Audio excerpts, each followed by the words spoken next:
I am in control. And when people tell me that you don't have control, I'm the victim, I'm the person, like I'm in this situation, I can't get out. You're wrong. You can take control. You might not know who or what or how to get out, but you can. And your job then is to find that.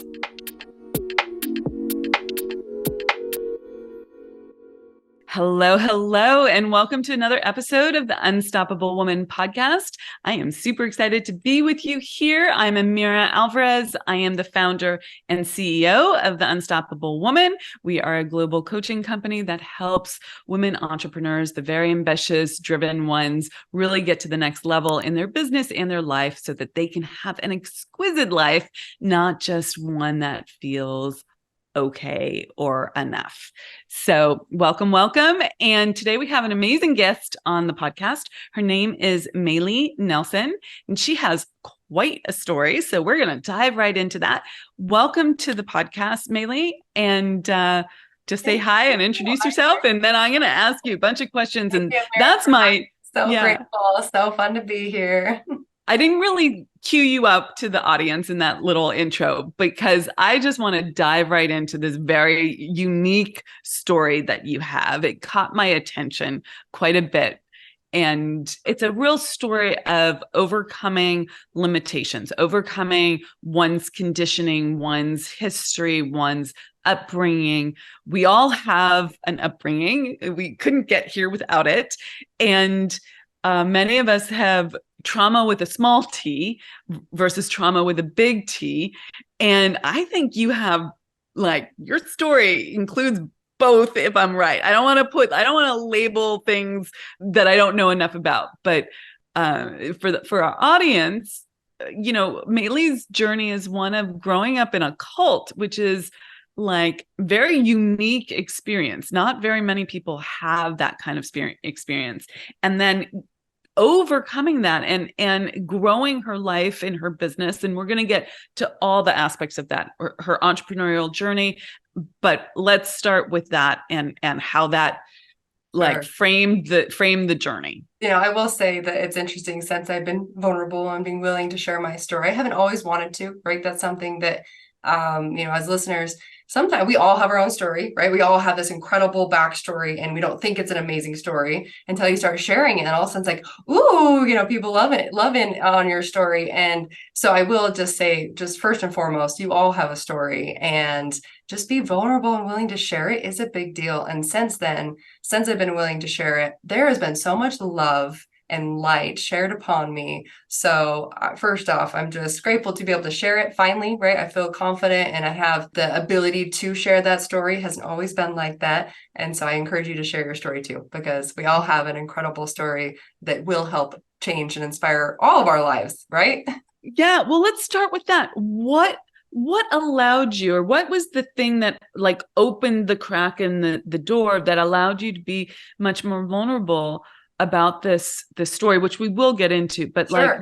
I think that's an important piece. Yeah, we're building it up. Yeah, I think that's an important piece that, you know, you mentioned we all have a story, we all have a background. And if we share our stories, we can oftentimes connect more with people, relate to people. It allows us to you know, it's great for business. People want to do business with that they know, like, and trust. So like sharing is an important piece. So what allowed you to open that crack? Honestly, I would share little pieces of it here and there. And anytime I did, this is why I never did though, was because the moment somebody found out a little bit about my backstory, all attention, everything kind of became like, oh, right. The juicy of like, you grew up in this religious cult and you didn't go to school until you're 12. Tell me more, right? And then it just became this conversation. And I took the limelight, I felt like, from other people. And I felt like all of a sudden all attention was on me. And that wasn't what I was trying to do in that experience or whatever I was trying to do. And then it just felt like I was, you know, all eyes on Maeli. And that wasn't the intention. I was just, somebody asked me a question. I was like, oh yeah, actually I grew up in this weird cult. And they'd be like, you know, everything changes. And I thought, oh my gosh, I just don't, and I didn't want to offend my family. So I do have 22 siblings, and, you know, a lot of them are still in this cult and still very much so believe this. Somehow they're able to be on Facebook and weird things like this. So I'm like, wait, hold on. That wasn't around when I was there, but whatever. You got to pause for 1 second there.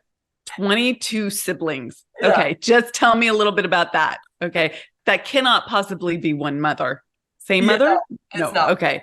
Okay. Was this a polygamy? Yes. Okay. Yep. So okay. it was like an FLDS type cult. And so my father at some point had about 6 wives. So I actually have 0 siblings that are 100%, like I have all half siblings. You're like, not interesting. Haha. Okay. Yeah. So let's dive in there. So are you still close with your siblings? Well, tell us the story because I'm sure. jumping ahead. We'll just back up. That's right. So basically, I grew up in a scenario where there were no huge walls or, people always, I say compound, and really it was a, belief system compound. So it was scary to leave. They would create all these stories and the fear of leaving because you're worthless and you're not worthy unless you're there.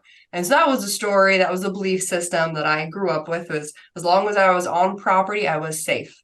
The moment we stepped off property, right, no longer safe. It's an evil world out there full of treacherous things, and they will kill you and they'll destroy you and they'll eat you alive, essentially. What was that movie that was this? Do you know the movie? Recently brought this up. I don't know what it is. I still haven't seen it yet, but I'm dying to put it in the comments. I'm going because I'm dying to know. I will find this for you because there is a movie that is exactly this. It wasn't polygamy and it wasn't a religious cult, but it's this movie where they're stuck in like a time zone, like almost like doing things the old-fashioned way, and that if you leave, there was this whole story about if you leave, these bad things would happen, and yet they need to get medication for the child, and so they send people out and they have to go through the forest where like there's all the boogeyman traps, but it's all in their head.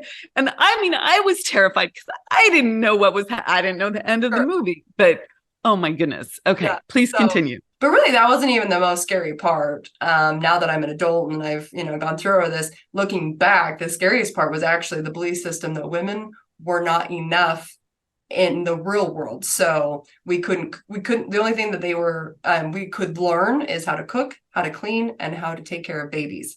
That was my entire job. And so, I couldn't go to school, I couldn't learn, I didn't know how to read, write, math, you name it, I didn't know. And so how frustrating to, first off, believe that somehow we're not, enough to learn those things or can't go do anything outside of those 3 activities. And so my mom was a second wife, and she was not born into the religion. That was my question. So she was recruited into it. How? Great news. I have no idea. But other than she was already very vulnerable, right? And that would be her story to tell. And so I am dying for her to come out and actually share her story, because it would be phenomenal. It would be even better than mine, because she got me out, right? She took it upon herself to say, this is not acceptable. I don't like the way this is going. And the only way that actually took place is the original Sarah, which the Sarah is actually the first wife. So that's how that goes down. And that's her name, is the Sarah. It's a position. And she could leave, and her kids could actually leave the compound too. That was their worthy right. And that's how it went. They went on vacations. They did all sorts of things. But everyone else was, on compound, and we took care of cows and, whatever. So she one day just didn't come back. And so there was all these rumors and whispers and like, what happened, and she died because there was this mountain that if you went to, you died. It was a weird thing. Anyway, I'm sure it's just because people left. But anyway, we heard all these rumors. Finally, the prophet comes down and he's like, oh, well, unfortunately, Carrie, my mom, you're not worthy. And so we're going to give the Sarahhood to so-and-so. And so they gave it to her. She was 19 years old. My mom was 45 years old and had already been married for like 15 years to my dad. And she was only been married maybe 4 years to my dad at this time. And so she lost her freaking cool, picked up her bags that night and me, and out the door we went. We just walked like 40 miles on a dirt road. And that is how we survived. And so we did make it to a town called Enterprise. And we made it there, and that's where my grandpa came and picked us up, and bada bing, bada boom, I survived. I'd lived on a bus for a year. That was super cool because I got to see life and buildings and, understand that there's more to life than just having babies. So that was fan-friggin-tastic. And that was probably the biggest thing for me in the learning experience was watching how she learned how to cope. Yeah. And so I always say contrast brings clarity. And so for me, actually, even though, yes, I went through a horrific scenario of trying to figure out life until I was about 16, I just got to watch how I just sat back and watched, honestly. I was a kind of quiet kid. I just watched and I saw all the things and how people treated my mom and how not having money, showed up in her life and the decisions she's made. And not that any of them were wrong or bad or whatever, just simply they happened. And then the consequence of those, right, was everything that I didn't want. Are you saying that when you left the compound, you didn't have money and there were consequences there? Are you saying that not having money led to her being vulnerable and joining the compound for, I'm going to put air quotes if you're listening to this, protection? Both. Okay, both. Okay, interesting. How can you be succumb to something like that? It's because they tell you, right? You'll never have to worry about money. You'll never have to worry about food. You'll never have to worry about anything. We have you for the rest of your life. Yeah.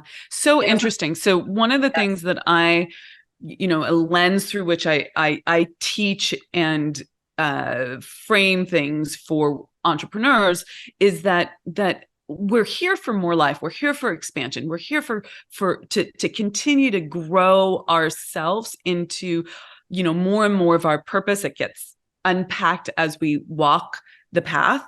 And money, although it doesn't buy happiness, it doesn't buy things that it's not meant to buy, it does provide the opportunities to go walk a path that gives you more. And without it in our society, we can not always succumb to a lot of fear that causes a decision like what your mom made, which is, no bad decisions because it grew her, it gave her path, but it's also quite traumatizing, I imagine. Now, do you consider this trauma with a capital T or trauma with a lowercase t, or not trauma at all? Do you not talk about it in that lens? Yeah, I love that lens. I've actually never used that before. I love that, just to kind of give, definition behind it. I think, truthfully, the trauma became after. So because when I was in the scenario, in the religion, I didn't know any different, right? Yeah. I didn't know that there was a different life. I didn't know what I didn't know.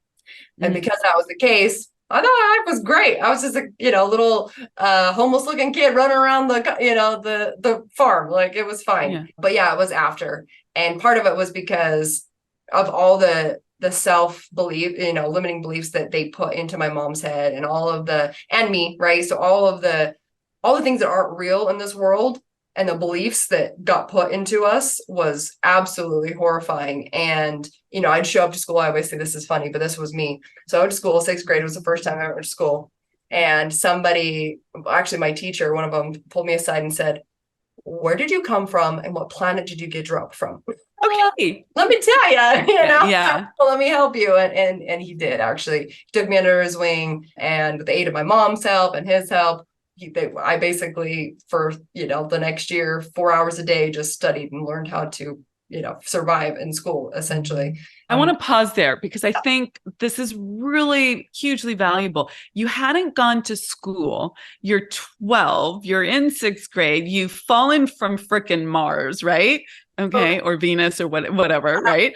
But this is such a testament to our human design, right? Your brain is malleable. It wasn't too late. You just soaked it all up and took it in, and you were resilient and huge. That's so huge. Yeah, really big. And actually the cool part was I actually learned how to learn. And I think that's different. So I have 2 kids and, I watched them go through school and I watched them go through elementary and all the things that I missed. I'm like, oh, I'm learning so much things, while they're going through elementary. But I think, how do I instill in them what I got, which is the love for learning, not to go to school? Because so often in life, right, my ambitions was, once I figured out that I could do school and that I could learn and that I could be amazing, I did end up graduating with a business and marketing Sterling Scholar, straight A student. I had full ride scholarship to pretty much any business school I wanted. I knew where I was headed, but I got there and went, unfortunately, these professors, like I was furious. And not to say that, I mean, I applaud anyone that goes and gets their degree and does all those wonderful things. But at the end of the day, for me and my journey, I was furious because I showed up and these professors had never owned a business. Yeah, that makes me crazy. Makes me crazy.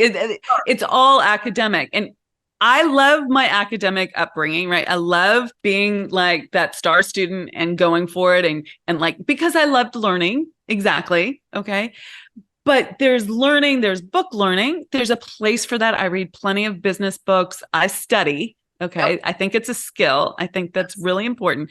And there is learning on the field of F and play, right? And if you don't have that lived experience, then it's only hypothetical. It's only like a theory that you're putting out there. And you need that lived and it's lived experience in business, but I'd like to open the conversation here. It's lived experience for a tremendous life. Like, how do you actually make manifest like an exquisite life and build that and really have this like awe for life and this love for life and this delight, right?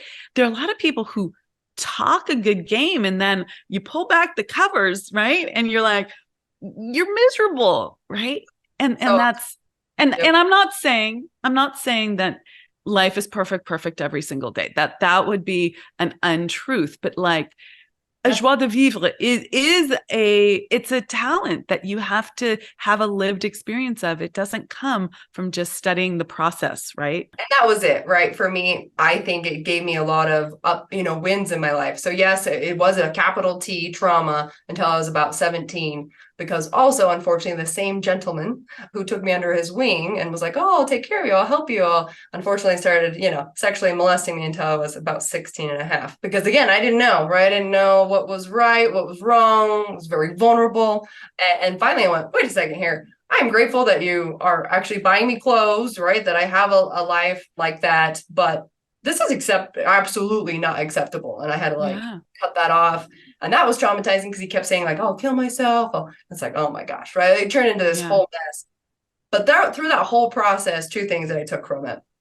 And that's key, right? Either you win or you learn. And I was just learning. So I didn't necessarily have huge wins, but I was learning. And the two things that I really took from the capital T trauma was, one, I am in control. I am in control. And when people tell me that you don't have control, I'm the victim. I'm the person, like I'm in this situation and I can't get out. You're wrong. I'll tell you that right now, you're wrong. You can take control. You might not know who or what or how to get out, but you can. And your job then is to find that. Let's talk about that. Okay. Because this is super important, because that powerlessness can become overwhelming. Whether it's a situation like you were in or analogy to business, right? Like where the sales, it's not happening, the marketing's not working, team member just quit, whatever. There's lots of challenges when you're running a business, right? And if you're running a bigger business, there are often bigger challenges, okay? Bigger risks, bigger things that you have to manage. So what were some of your mental constructs, tools that helped you step out of in the moment, not just like, oh yeah, don't be a victim, right? But like in the moment, how did you step out of that and take agency back for yourself? Again, just watching. So I watched my mom be the victim, and I watched. That's that contrast gives clarity concept. Yeah. And so I watched other people around me. I watched the lives that they lived. Back to what you were saying, are they happy? Or are they not happy? I'm watching. I observed, right? I learned. And by watching so many different people and how they interact with people, and because I didn't know how to interact with anyone. So for me, it was a very like, I observed life.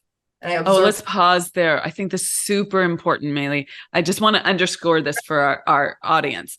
You not just learned how to learn in school, not just learning how to be a good book student, okay, which is a talent, okay, how to learn new information, absorb it, integrate it, all that. But you learned how to be a human in life. Like, well, I shouldn't say human in life. You were human in life before, but like because you were dropped from Venus at 12, some planet, whatever. You had to learn how the culture worked. What an opportunity. Freaking opportunity. It was hard, but that was the cool part, right? Is that there was two major things, was that I was in this amazing opportunity to just kind of step back and watch and observe and learn, which makes me really good with communication with people. But at sales, because I feel like I can, just the look on their face, their anything that's going on, I'm like, oh, I know exactly what you're thinking. Right? Oh, I love that. Totally.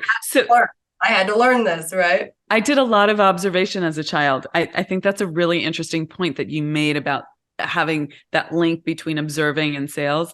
I know that there was a point when I was first learning how to do sales, like doing the book learning on sales, where I was realizing that I was in that conversation. I wasn't listening, and I was trying to prove myself and chatter. Look at me, I'm so great. Look at me, I'm so great. And when I went back to my roots, if you will, and just listened and paid attention, I also think there's something here about when we have trauma with a lowercase t, and everyone has a little bit of this. I'm putting a frame on it just to be helpful. When you had to pay the frick attention growing up because like something bad was going to happen if you weren't tracking everything, okay, you become really good at reading people, and that just translates so well into these whether it's negotiations, like bigger businesses, negotiating deals, or one-on-one sales. It's such a great toolkit. Okay, so let's go back to one. I have an open loop here that I have to close. Okay, a little bit of a random question. Did you ever find the Sarah? Yes. So we found out that she just had an affair and wanted to have a different life, and so that's what she ended up doing. Good for her, getting out, doing her own thing. But it's like, okay, so, interesting. She did end up taking all of her kids, and so they left the church. So those siblings, to answer your question earlier, those siblings I'm pretty, I'm in contact with a little bit, but not a ton. And then the rest are still inside the church. So I definitely don't have contact. I did meet all of them at my father's funeral like 14 years ago. And so it was interesting. Yeah, I was like, oh, look at all these people that I'm related to. Yeah. Sorry. Yeah. Would I know them if I saw them on the street? No, unfortunately, I wouldn't. Yeah. Nevertheless. Was there animosity there? Somehow I didn't feel it, which maybe it was just me coming in with just this. Again, I try not to, because of my past, and this has helped me in sales. I just don't get disappointed very often. And part of it is because I don't put stipulations on stuff. Like, I don't have this idea of this is how this needs to go down to have a good time. I just decide that I'm going to have a good time, right? Like, it's such a talent. Okay, because that's great, because this is about being unconditional. This is about the outside world doesn't have to make me happy. It's not a conditional kind of love. It's not a conditional kind of life.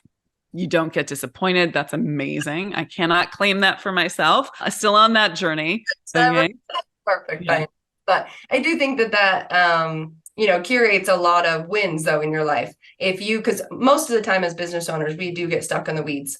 And it's really hard to see outside of those weeds and to crawl out, and we're in hardship. And we're always in hardship if you really think about it in business, right? There's a lot of outside sources that are dictating our success.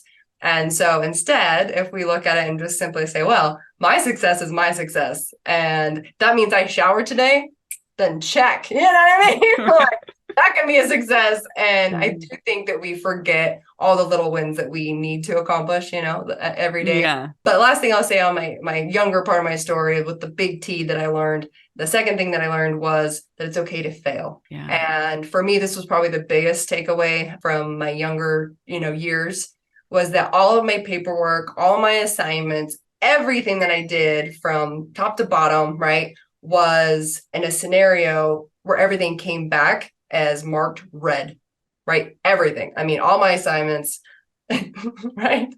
There was less black on the paper than there was red by the time I got stuff back for most until I was about 8th grade. And it was just constantly going, oh my gosh, I'm still doing it wrong. I'm still doing it wrong. But every teacher, I would show up, and be like, hey, this is my story. I am passionate about making sure that I do complete each assignment. I just don't necessarily know sometimes what's wrong until you tell me. So I'm sorry, I'm that kid for you, but I will fix it and I will turn it in on time and I will make it as perfect as I possibly can. You can count on that. And they took it. They were like, okay, well, I guess it's just. Yeah. I love that. That gives you such resilience for your business journey, because if you're not willing to put yourself out there, make mistakes, get your knees scraped a little bit, like, oh, that did not feel good. That was a bop on the head a little bit, but then you get back up and you're like, okay, what did I learn from that? What did I learn from that? It's that I can fail fast and fail often. And so as business owners, I guess the biggest takeaway that I would say from my entire journey, from top to bottom, is that exactly that. It's okay to fail. And it's okay to fail often, and it's okay to fail fast, just as long as you keep going forward. The moment we stop and we give up, that's actual failure, right? And so, it's just simply making sure that you're recognizing that you can make pivot little changes. You can change that assignment. You can fix whatever's going on and resubmit it. Try again. Try again. Imagine that. Yeah. We don't fail unless we quit, for sure. Speaking about quitting, was there ever a time where you wanted, let's segue into, this question is both for your life path and for your business. Okay. And once I ask the question, please share a little bit about the context of your business. Was there a time where you felt like throwing in the towel and quitting? Oh gosh, probably a million times, right? So I can't do this anymore. I would say probably not to the extent that you'd think. For whatever reason, I just felt blessed that I got a second chance, right? That I got a chance to get out of there, that I would be able to have a fulfilling life. I always knew from the time I was a little kid, my mom would always be like, you are very curious, and I was always asking questions and I was always trying to figure out how to read. And I was always trying to figure out stuff. And I was like, no, you can't do that. I'd be like, but I want to. Hence I knew I had to be a business owner, because people telling me what to do is a no for me, right? And I'm like, get that guy out of here. I got it, thanks. I'll take, as a good business owner, you need to be coachable, but that's different from people telling you what to do. So like, no, get out of here with it. With that, I think that the biggest challenge I overheard as an adult life, I guess, where I for sure was like, I'm done. I can't do this anymore. I actually was running a large solar company in California and knocking doors, teaching them how to knock doors. So I became really good at knocking doors, sales, right? And run a really big organization. And one day I stepped off the curb wrong and my left leg went paralyzed. And this was about 7 years ago. And it was weird. My back seized up, my leg seized up, and I was in a wheelchair for 9 months. Wow. Okay. And I retired my husband for 4 years, my ex-husband, and to stay home with the kids. And so I was our only income. I put all eggs in this one freaking basket. And I didn't know how we were going to survive, because our output was way over what our input was coming in. And we ended up actually losing our house. We lost everything that I had built up. Like I felt like I made this an incredible fortress of a business, and it fell overnight. Well, in 9 months. And I did get my back surgery. It cost me $80,000 because it was exploratory surgery. And in those 11 days that I was at the recovery place, they told me, oh, we found it, and I was able to walk within 4 hours after having my surgery. So that was a crazy story. But I had to learn how to rewalk. I had to learn how to do everything all over again. And it was so painful and I was so miserable. And, we had just lost our house. So I'm in the hospital while this is all happening. We pack up all of our stuff. We moved back to Utah, which is where originally we're from. And we moved into my ex-husband's grandparents' basement. And this is now where we live, right? And I just had suitcases. That was what we had to our name. And in that moment was like that day we got back. And I just thought, what's the point? Like, I did all these amazing things. I've overcome so many hardships, so many things already. Why is this happening again to me? Like, well, don't you gone through it? Like in my mind, I'm just freaking out, and I'm so disgusted that this has all happened, this taking place. And that I felt like it was out of my control. But in those moments, that was really, I felt 100% defeated. I thought, there's no way up from here. I have nothing. I've lost everything. how would I ever possibly start all over again? But you did, which is amazing. We're going to get to what the next thing was, but a few things there. One is the little side note in this bigger story that the actual back surgery worked, because oftentimes it doesn't work. So it worked and you were walking in 4 hours. Oh my freaking God. What a blessing. Okay. So good there. I want to go deeper into this provider sort of archetype that you're in. Okay. So you're the breadwinner, you've retired your husband. There are a lot of women who have that as a goal or desire, but there's a shadow side to that as well. Can you talk a little bit about what it felt like to be in that provider role and how that played out in the relationship there? And actually, this is probably a big topic that we could spend hours on. And I think that it is very valuable to spend time on, because so many people do wish to have something like that, right? But then you're in it and you're like, wait, how did I do that? So two things that few, I don't even know. I'll see if I can sum it up to two. Anytime I've watched or I was in it, a woman makes more than a man, their natural instinct is to be a provider. That is their natural instinct. And so if you're taking that from them, there is going to be a natural kind of cause and effect, And for me, I had developed a serious provider eye, because I wasn't going to allow my children to be raised without power, without, food, water. I wasn't going to move my children 22 times in 10 years because we couldn't pay rent. I wasn't going to allow it to be someone else's choice. I was taking full ownership of my life and my kids. That was based on your upbringing. Yeah. I am not going to, I had this, my response to this is to do the opposite. I need to have control of that and make sure that doesn't happen. Okay, got it. But yeah, he had his own life, right? That dictated who he was going to be in. He was in the military, and so he was Utah National Guard, and so he would have to fly back, once a month and do the whole thing for Utah. And then he stayed at home, and he would take the kids to school. He would pick them up from school. He would learn how to make dinner. He would, he really became an incredible stay-at-home dad, and it was awesome in a lot of ways. And luckily I had a really flexible type of industry that I ran, because, mornings were really tight for me, but then I had a ton of flexibility in the evenings, kind of make sure I was at dance practice and whatever it might be. But yeah, it was definitely a learning curve. And I tried to have him work for me, like, you can be my accounting director, because he's really good at numbers and that kind of stuff. And I was like, run all of the CRM type stuff. That was a no-go. Us working together was just, and part of it was, and this led to our divorce. Trauma always does, right? And hardship. So that first and foremost, that's for sure what led to it. But I was tired of feeling like I was dragging him behind me. Let me ask some questions around this. Was this you wanting more, you having more ambition than he did? I knew that we can accomplish anything. We can have anything we want. We just have to figure out how to do it. Got it. And he very much so had that employee mindset of, no, I'm just going to get a job, and I'm going to work for the government, and, nothing wrong with government employees, nothing wrong with that mentality. We need all of you employees out there to continue to keep doing what you do, because us business owners wouldn't survive without you. But that was really hard because, right, as a business owner, that's why I retired him, was so that I could be like, I want to go on a vacation now. Well, right, it's the flexibility, it's the freedom, but you're also talking about being a risk taker and being and to be this kind of risk taker, to be able to say, I'm going to go do it, right? I'm going to go build this thing. There's risk. You have to have that faith. You have to have that vision, and you have to have the confidence in yourself. There's a certain amount of confidence that's required.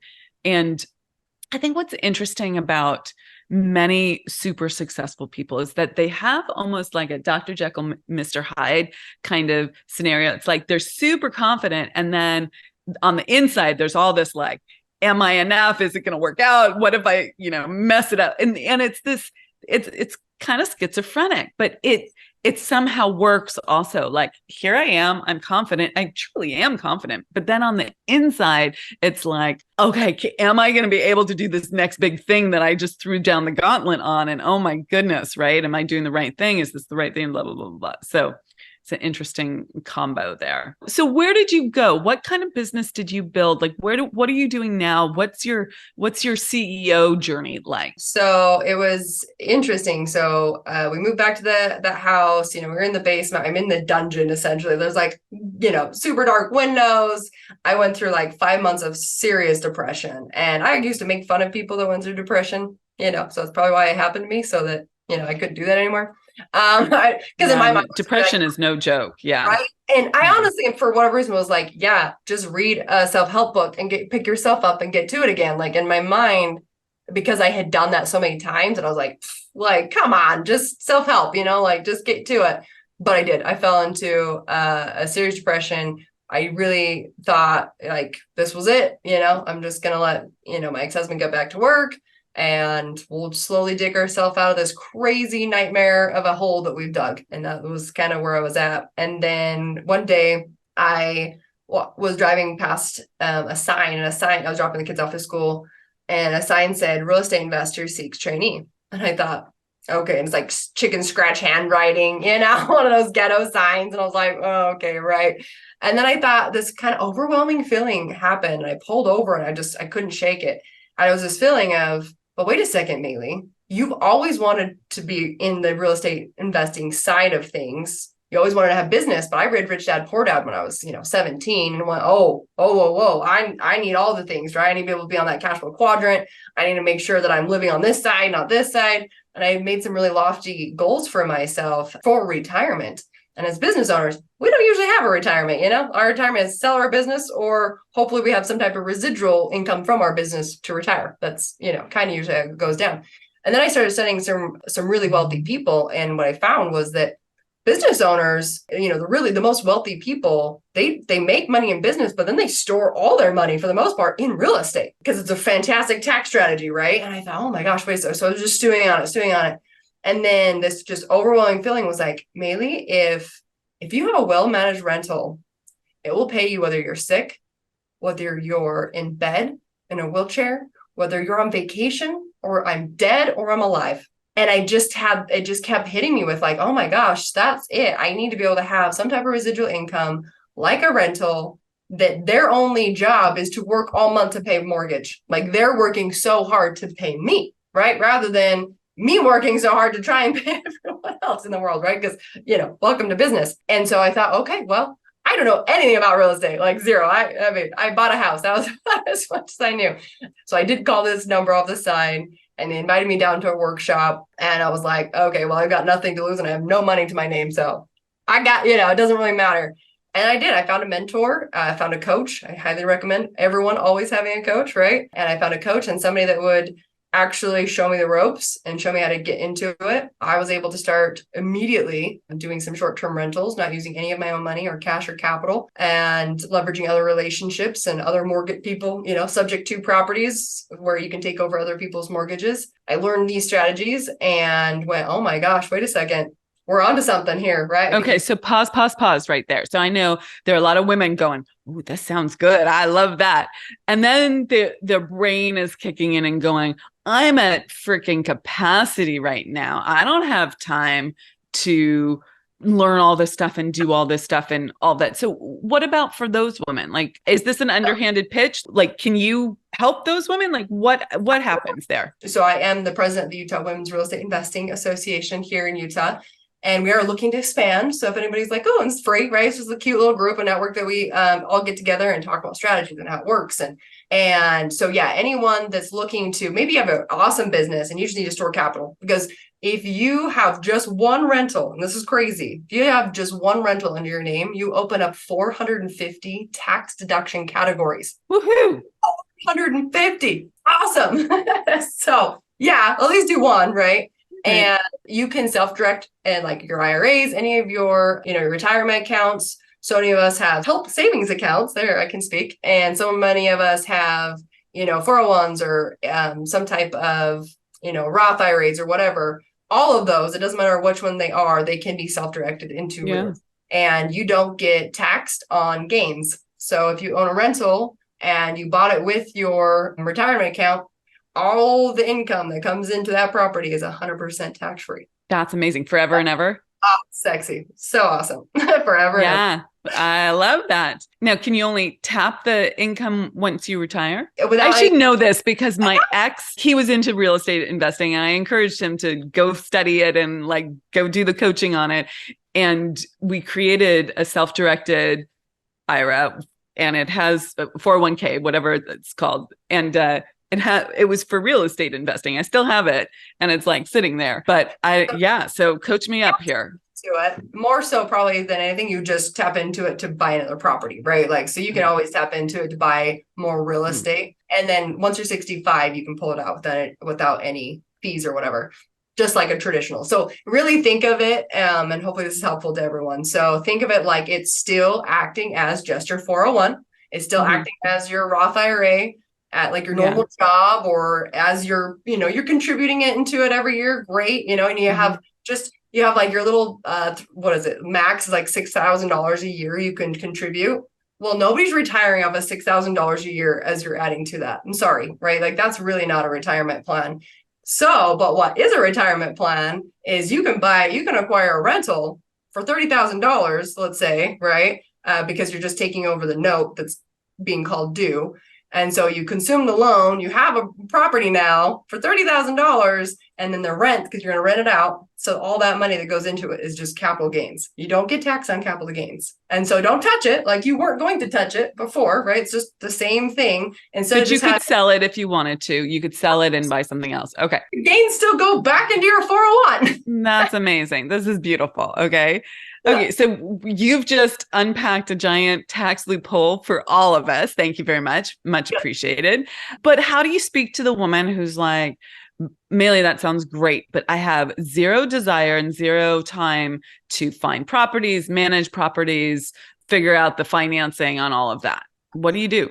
So we have three things that I suggest. One, just partner. So we do partnerships all day long, syndications. We have an entire infrastructure that finds all these deals. You don't really need to. So you don't have to do anything. You can just be the syndicator. And so you become a joint venture agreement essentially with us, and we tackle the project together. That's definitely probably the easiest route. If you're a busy businesswoman and you're like, oh my gosh, all this sounds amazing, but I do not want to figure any of this out. Great. We'll put you in touch with our lawyer or your lawyer, and we'll handle all the back end stuff.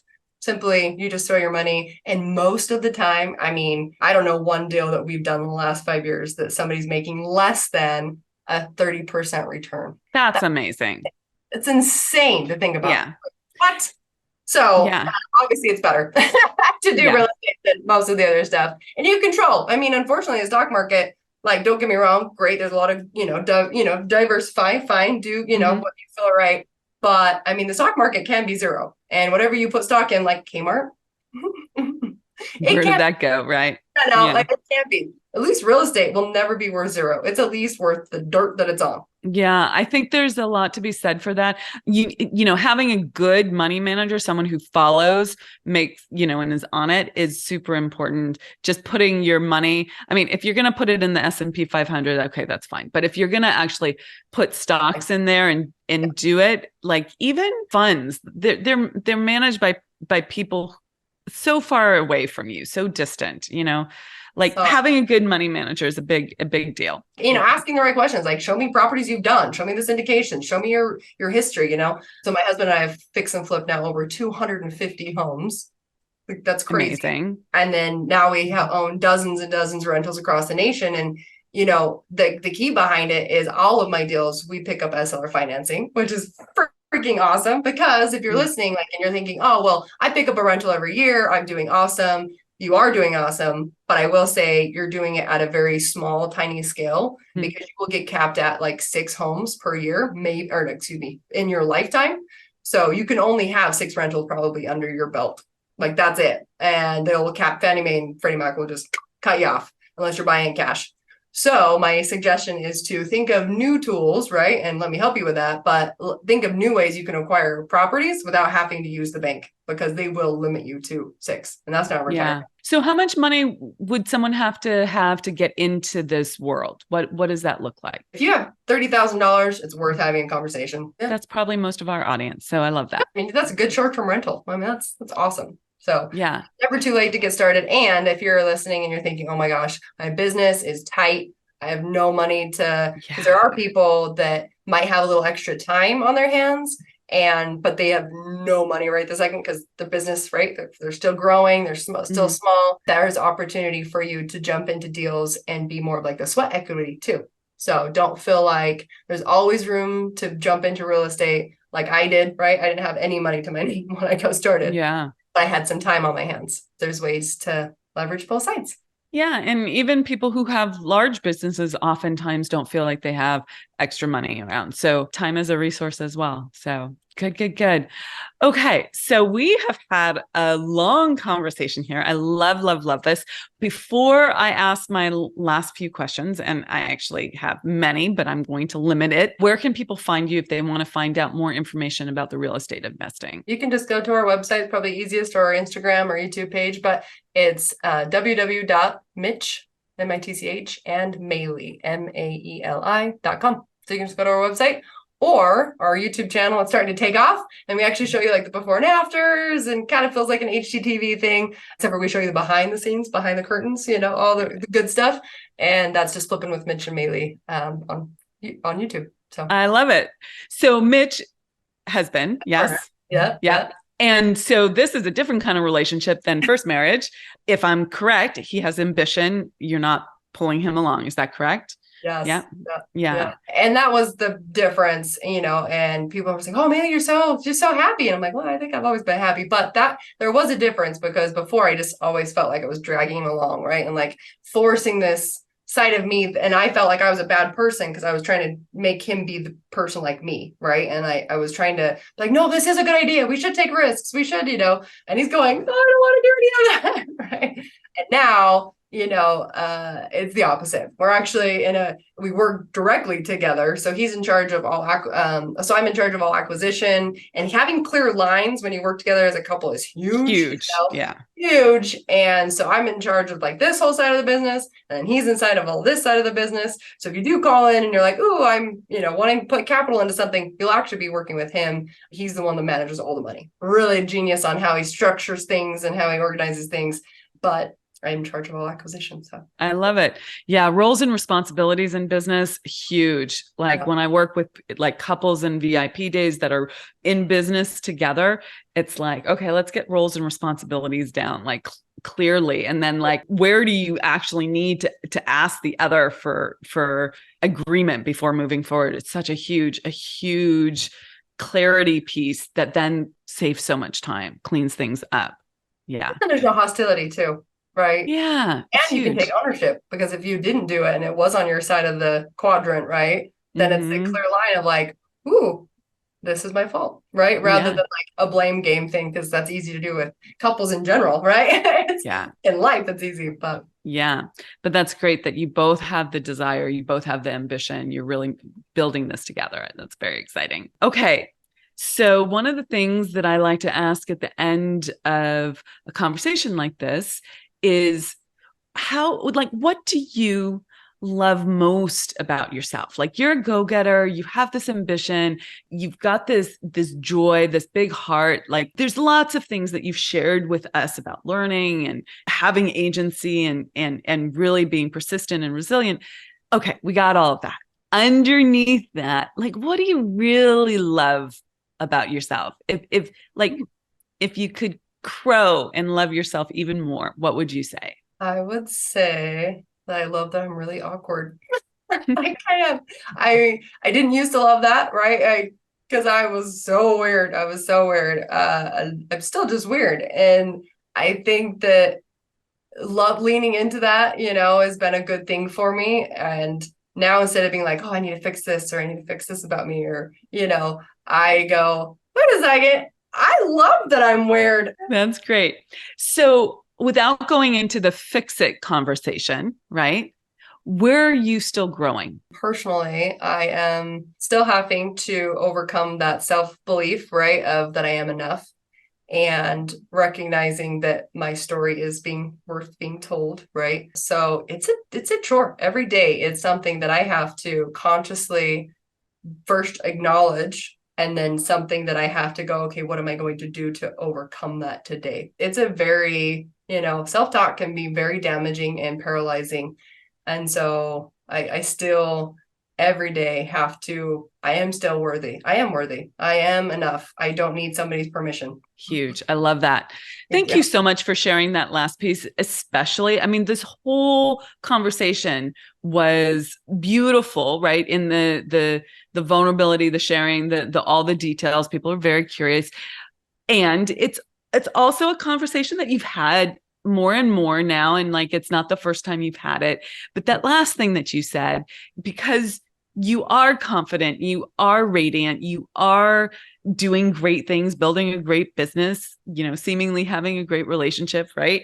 That like just to open that door a little bit for other people to see that, oh, on the inside, yeah, every day, like I am like that self-talk I have to attend to, I have to speak to, I have to recognize it's either going to be in charge or I'm going to be in charge. And it's a choice. I can't say that there's days that I haven't been paralyzed by it. You are who you hang out with, right? And that's been for so long, but having a good group of people that you surround yourself with, and maybe it is your husband or your spouse or, whoever, but that can recognize that and be like, wait, oh, I see that you're like, what do we got to do to like pull you out of that? For me, I don't know why, but if I go to the pool or I'm outside, like in the sunlight, I'm like, oh, like everything's fine. Like that's great. It recharges my batteries.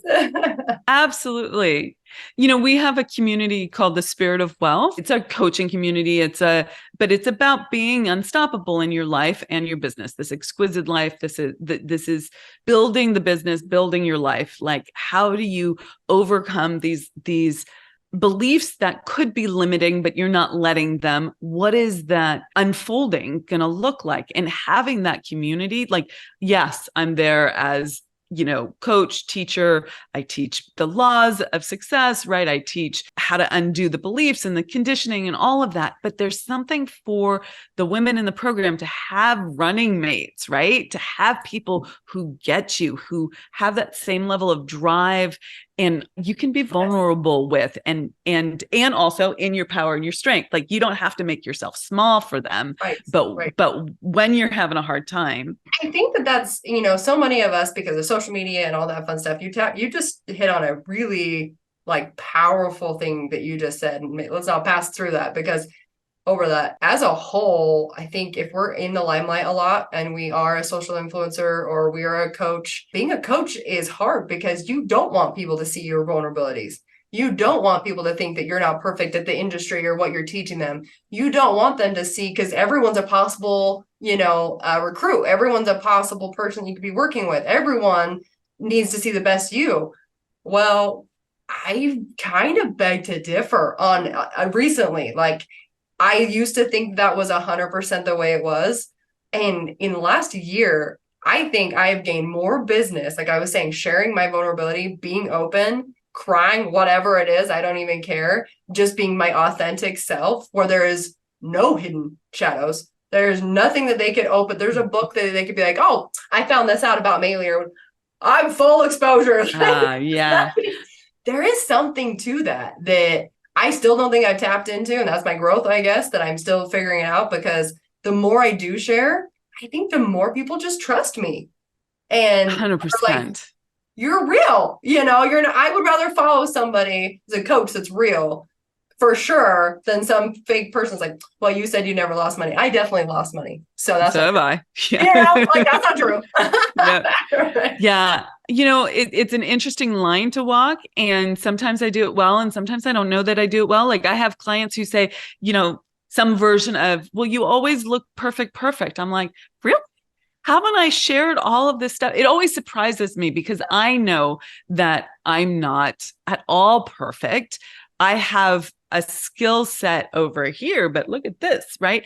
And I'm also holding up an ideal, because I want you to know that I might not be perfect, but much of who I am now is so much bigger, better. Like, my heart is healed so much more. And I want you to know it can be like this, not like this. It's an interesting line to walk. And I think that if you have secrets, you'll always be vulnerable. There are things that, like, Sometimes my private life is my private life, and that's not for you to see necessarily. Like, I don't share a lot of my private life on social media. Like, there's nothing someone could blackmail me over. Right. Right. Like, there's nothing I share my numbers. First year in business, I made 30K. I worked my ass off. I made 30K. Okay. Second year in business, I made 90K. I was really proud. I tripled my income. I didn't cross that 6-figure mark, but I made a goal and I didn't get it. Right. Almost there. Third year in business, I made 138. I think it's so important for people to hear, like, it didn't happen overnight. Now, that fourth year, I studied success. I was like, okay, I can't work any harder. Like, I'm already working the 50, 60-hour work week. I can't double the income, right? By doubling my hours, right? Got to get some sort of leverage there. What the frickety frick do I do? And I studied success. I learned the laws of success. I went deep into mindset, the subconscious mind, all of that stuff, belief work, really unpacking all of that. Started before that, but that was the year that I really worked on my identity and who I was being.